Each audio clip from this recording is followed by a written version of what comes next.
Okay, welcome to the Aussie X-Files.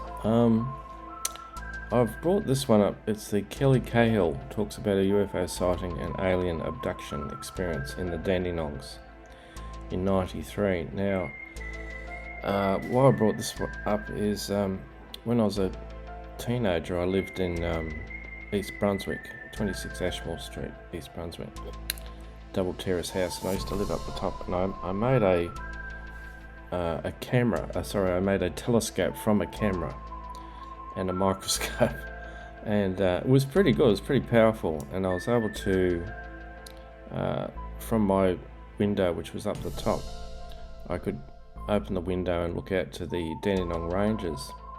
And several nights, actually for quite a while, maybe even a couple of weeks, now and then I would see this bright orange light.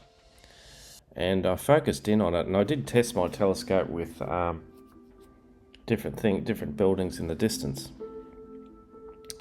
And this orange light actually, through my telescope, was a cigar-shaped object, sort of above the trees, and it was like a bright orange, like in the distance, like a little orange star. But through the telescope, I could see these squares, like the object itself was sort of a greyish brown colour, was metallic, and it had these bright squares, like rectangles, about 7 or 8, and in between them there were these black things moving, sort of like this, like people walking up and back. And I thought, wow, this is really weird. And I never said anything to anybody, my parents or any of the family, because I thought, I didn't know what it was. It was just kind of weird. Anyway, now I've seen this Kelly Cahill story about the UFO abduction that she had. I'll just put it on a little bit, and then I'll put a link in the comments section so you can check it out. But it's interesting that from our house in my bedroom, I could see straight out towards the Dandenongs, up in the hills there, and that's where this light was, and that would have been in the 80s. Her abduction, or this incident happened, was in the 90s. But anyway, I thought it was interesting, so I'll just play a little bit. Extraordinary is the fact that it actually involved multiple witnesses. In fact, 3 separate parties of witnesses in 3 separate cars, 6 people in all. And the subsequent investigation recovered a lot of ground traces, including marks on the field and physical marks on the bodies of 4 of the people involved, including myself. So what we have, I guess, is a case that's very unusual and not often encountered. But yes, you do have extraordinary evidence, which I would love to go into a little bit later in the show to fill our audience in about.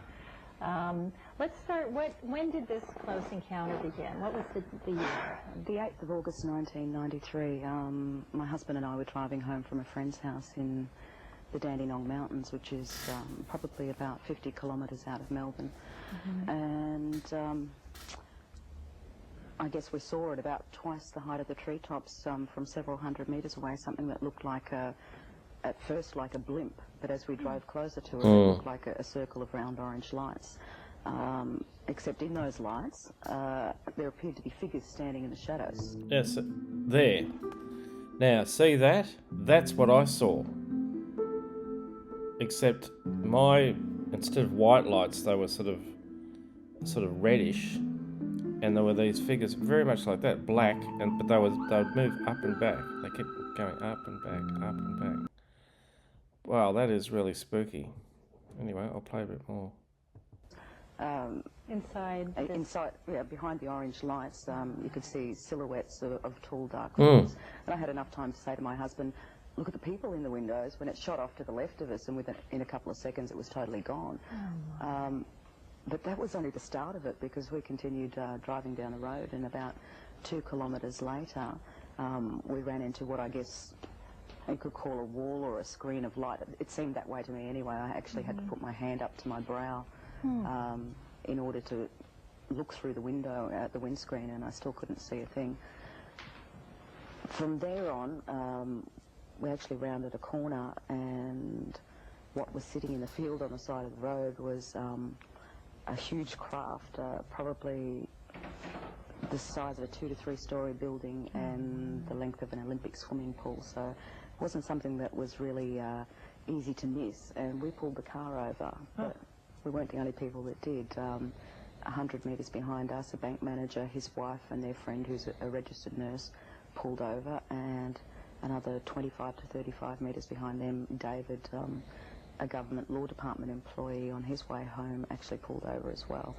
So this is this was a multi-sighting. You had several witnesses and seeing this thing. So I won't go into it anymore, but as I say, I'll put the link in the comments section, and you can check it out. But as I say, it's just ironic that this thing was seen in the Dandenongs. Probably not too many years after I'd actually seen things up there through my homemade telescope, and yeah, that just blew me away. That the description of the windows and those shadows moving up and back, because that's what I used to see. I used to sort of, I'd get up to my room after school, and I would start to see it around about just before sunset, yeah, sort of around about after dinner, 6:30, 7 o'clock sometime in the evening, like that. Anyway, check it out. It sort of hit a home run with me, because I'd seen something similar. So check it out. Thanks for watching.